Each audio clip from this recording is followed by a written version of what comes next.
सर्वोच्च न्यायालय को इतनी ही चिंता है तो कोलिजन सिस्टम को खत्म करे और अनुसूचित जाति जनजाति पिछड़े वर्ग के लोगों को भी हाई कोर्ट सुप्रीम कोर्ट में जज बनाने का पहले रास्ता बनाए। पहले कुछ सुप्रीम कोर्ट से शुरुआत करे, हाई कोर्ट से शुरुआत करे, उसके बाद तमाम नौकरियों के अंदर वर्गीकरण करके न्याय देने की बात करें।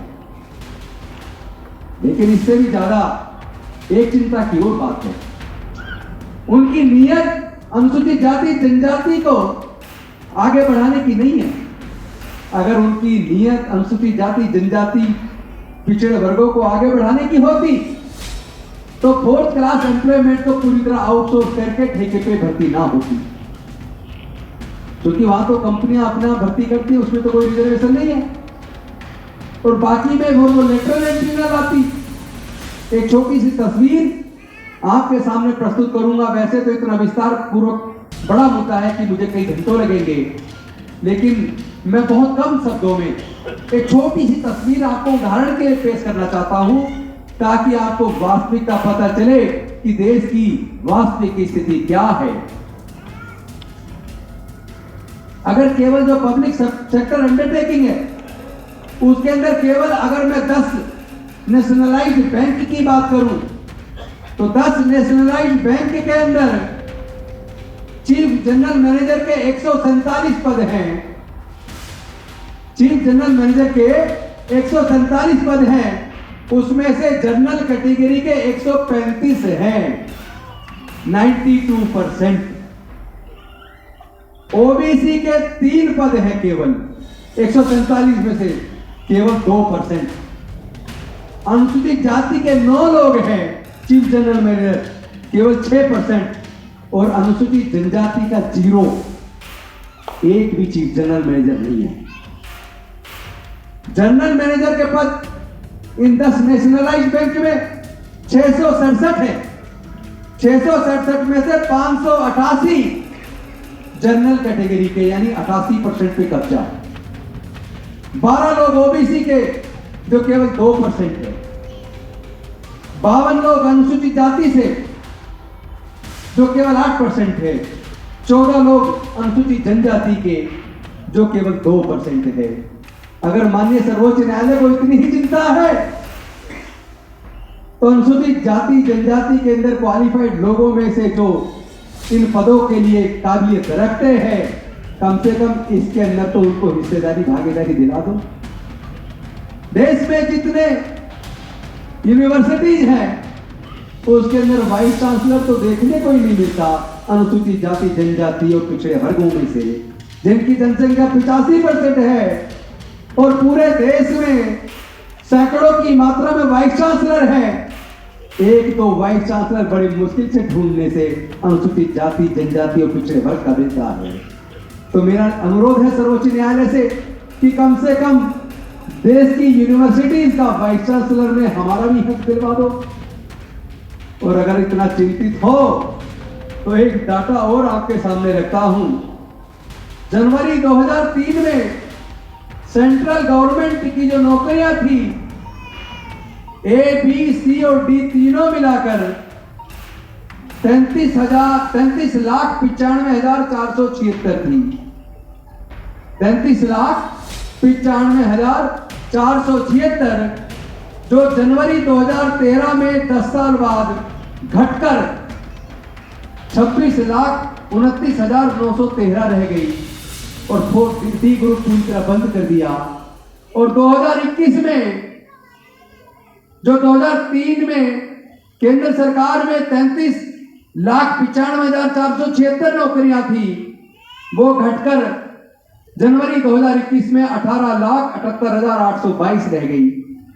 इसका मतलब आधी से ज्यादा सरकारी नौकरियां तो केंद्र सरकार ने बंद कर दी।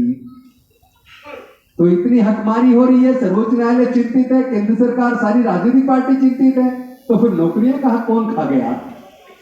इसका तो खुलासा करना पड़ेगा कि नौकरियां खा कौन गया। चिंता वास्तव में है या चिंता करने का दिखावा है?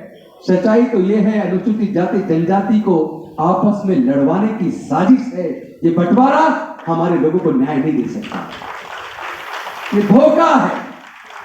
एक और डाटा आपके सामने रखता हूं और आप चौंक जाएंगे। स्वीपर की नौकरी, सफाई कर्मचारी की नौकरी, केंद्र सरकार के पास 2003 में 73,881 होती थी, जिसमें से अनुसूचित जाति के केवल 58.73% लोग थे। 58.73% लोग थे। और ओबीसी के जनरल कैटेगरी के 46,645 लोग स्वीपर की नौकरी कर रहे थे। स्वीपर की, जनरल कैटेगरी के लोग स्वीपर की वैकेंसी पर नौकरी कर रहे थे 46,445 और अनुसूचित जाति के कर रहे थे 73,881, जनजाति के कर रहे थे 5605। यानी कि जो पहले लोग कहते हैं ना स्वीपर में 100% अनुसूचित जाति के नौकरी कर रहे, तो ये एक धोखा है, झूठ है। उसमें से 36.98% जनरल कैटेगरी के लोग स्वीपर की नौकरी को कब्जा के बैठे हैं। फर्क सिर्फ इतना है कि वो सफाई का काम नहीं करते, वो ऑफिसों में दूसरा चपरासी वाला या दूसरा काम करते हैं। तो आपकी हकमारी कौन कर रहा है? आपके साथ धोखाधड़ी कौन कर रहा है? ये आपको देखना पड़ेगा। ये नौकरियां अब बंद हो चुकी है। और इससे भी बड़ा आंकड़ा बताता हूं, जो 2003 में सफाई कर्मचारी के तौर पर अनुसूचित जाति के 73,881 लोग केंद्र सरकार में नौकरी करते थे, उनकी नौकरियां खत्म होते होते 2021 में केवल 14,534 लोग सफाई कर्मचारी की नौकरी कर रहे हैं। 73,000 में से लगभग 49,000 नौकरी तो आपकी पहले ही सफाई कर्मचारी की भी खत्म कर दी गई है। क्या इसकी चिंता आपको नहीं होनी चाहिए? क्या आपकी हकमारी कौन कर रहा है? आपकी नौकरी कौन खा रहा है? या आपको आपका हक देना चाहते हैं, या आपको आपस में लड़वाना चाहते हैं? ये वर्गीकरण करके आपको न्याय नहीं देना चाहते, बल्कि आपके हक को मार के आपको आपस में लड़ाने की साजिश कर रहे हैं। इसके साथ साथ एक डाटा और आपके सामने रख दूं। हरियाणा में जो टोटल जनसंख्या है उसमें 21% अनुसूचित जाति के लोग हैं, 21%। और उनमें सरकारी नौकरी की अगर बात करूं तो हरियाणा के अंदर जो अनुसूचित जाति की जनसंख्या है वो है 64,38,950। 64,38,950। और इसमें से सरकारी नौकरी में अनुसूचित जाति के टोटल भी जोड़ लो तो मुश्किल से 20,000 लोग सरकारी नौकरी में हैं। मुश्किल से 20,000। तो जब 64 लाख में से 20,000 को नौकरी मिल भी जाएगी तो 63,80,000 लोगों को तो नौकरी नहीं मिलने वाली, क्योंकि रिजर्वेशन तो खत्म कर दिया। फिर ये सब क्लासिफिकेशन के नाम पर आपको भड़काने और लड़ाने की साजिश क्यों? इस पर आपको चिंतन करना पड़ेगा। ठेकेदारी प्रथा खत्म क्यों नहीं कर देती केंद्र सरकार? और जो लोग आपस में लड़ रहे हो ठेकेदारी प्रथा खत्म करवाने के लिए एकजुट होकर कब लड़ेंगे? आपके जो हक दूसरे लोग मार रहे हैं उसके खिलाफ कब लड़ेंगे? ये आपको सोचना पड़ेगा। और एक और चौंकाने वाला आंकड़ा आपको बताता हूं। हरियाणा की कुल नौकरियों में A group, B group, C group, D group, 4 तरह की नौकरी होती है ना। हरियाणा में टोटल अनुसूचित जाति की 78 जातियां हैं। मैं केवल हरियाणा का वो आपको एग्जांपल दे रहा हूं, वैसे पूरे देश का डाटा मेरे पास है। जब आप चाहेंगे तो कभी आपको पूरे देश का एक एक राज्य का डाटा दूंगा, एक एक नौकरी का डाटा दूंगा, शिक्षा का डाटा दूंगा, और आपके पास देश की संपत्ति में आपको क्या मिला उसका भी डाटा दूंगा। लेकिन उसके लिए समय नहीं है, वो कभी बैठ के फिर कभी बात करेंगे। आज एक छोटा सा डाटा देता हूं कि हरियाणा की A group, B group, C group, D group की जितनी भी नौकरियां हैं उसमें 17 जाति, 78 में से 17 जाति ऐसी है जिसमें ए ग्रुप की नौकरी में आज तक किसी एक की भी नौकरी नहीं लगी। 17 जातियों में से किसी की एक की भी नौकरी नहीं लगी। बी ग्रुप की नौकरी में 12 जातियां ऐसी हैं जिसकी आज तक एक भी बी ग्रुप की नौकरी नहीं लगी। सी ग्रुप की एक जाति ऐसी है जिसको आज तक एक भी नौकरी नहीं लगी। और डी ग्रुप जिसमें स्वीपर, चपरासी वगैरह होते हैं उसमें भी 4 जातियां ऐसी हैं जिसमें डी ग्रुप में भी कोई नौकरी नहीं लगी। तो भाई फिर रिजर्वेशन धोखा नहीं है तो और क्या है। ऊपर से सरकारों ने शिक्षा को इतना महंगा कर दिया कि जो लोग कह रहे हैं सब क्लासिफिकेशन करने से जो जातियां पीछे छूट गई वो लोग आगे आ पाएंगे, इसलिए इस रिजर्वेशन को सब क्लासिफिकेशन करके सब तक पहुंचाने के लिए हमें इसको बांट देना चाहिए। मैं उनसे पूछना चाहता हूं, अगर इंजीनियर की कोई वैकेंसी निकली है तो उसके लिए न्यूनतम योग्यता इंजीनियरिंग ग्रेजुएट होना चाहिए, और इंजीनियरिंग ग्रेजुएट होने का आज का खर्चा कम से कम 15 लाख से 20 लाख रुपया है। और अनुसूचित जाति जनजाति के 99% लोग इंजीनियरिंग की डिग्री करने का खर्चा उठाने में सक्षम नहीं है। अगर जज बनना चाहते हैं, वकील बनना चाहते हैं, नेशनल यूनिवर्सिटी में एडमिशन लेना चाहते हैं, तो एक लॉ ग्रेजुएट बनने के लिए 5 साल की डिग्री करने के लिए एक बच्चे को कम से कम 20 लाख रुपया खर्च करना पड़ेगा नेशनल लॉ यूनिवर्सिटी के अंदर। और उससे पहले कोचिंग में कम से कम 3 lakh engineering, medical, civil services या किसी भी तरह का कॉम्पिटिटिव एग्जाम्स की कोचिंग लेनी हो तो 50,000 से लेके 5 लाख तक पहले कोचिंग का खर्चा। और कोचिंग में पास हो जाओगे इंजीनियरिंग में, मेडिकल में, मैनेजमेंट में, लॉ में, तो आपको 15 लाख से लेके 50 लाख तक रुपया चाहिए एक डिग्री करने के लिए। तो मैं पूछना चाहता हूं, जो लोग कह रहे हैं कि इनको न्याय देने के लिए सब क्लासिफिकेशन कर रहे हैं, मैं पूछना चाहता हूं कि उस अमुक नौकरी के लिए जो न्यूनतम क्वालिफिकेशन चाहिए, उस क्वालिफिकेशन को अर्जित करने के लिए जो 15 लाख, 20 लाख, 25 लाख, 30 लाख चाहिए, अनुसूचित जाति जनजाति के 99% लोग वो लाखों रुपए का खर्चा करके वो डिग्री हासिल नहीं कर सकते, तो उनको हक मिलेगा कैसे? क्या सरकार के पास कोई योजना है? क्या सरकार ने कोई स्टडी कराई है? क्या सर्वोच्च न्यायालय के सामने जब ये केस आया तो क्या अनुसूचित जाति जनजाति को क्या उस केस में सुनवाई का मौका मिला? क्या किसी सरकार ने सुप्रीम कोर्ट के सामने कोई ऐसा सर्वे, ऐसा डाटा बताया कौन सी जाति को सरकारी नौकरियों में कितना प्रतिशत मिला? नहीं मिला तो उसके कारण क्या है? अगर वो पढ़ नहीं पा रहे तो उसके पढ़ाने की सरकार के पास क्या योजना है? पहले इक्वल प्लेइंग लेवल फील्ड तो दे दो, लोगों को बराबर का पढ़ने का मौका तो दे दो। नौकरी के लिए जो क्वालिफिकेशन थी उसे अर्जित करने के लिए उस बच्चे की पढ़ाई का खर्चा उठाने का तो इंतजाम कर दो।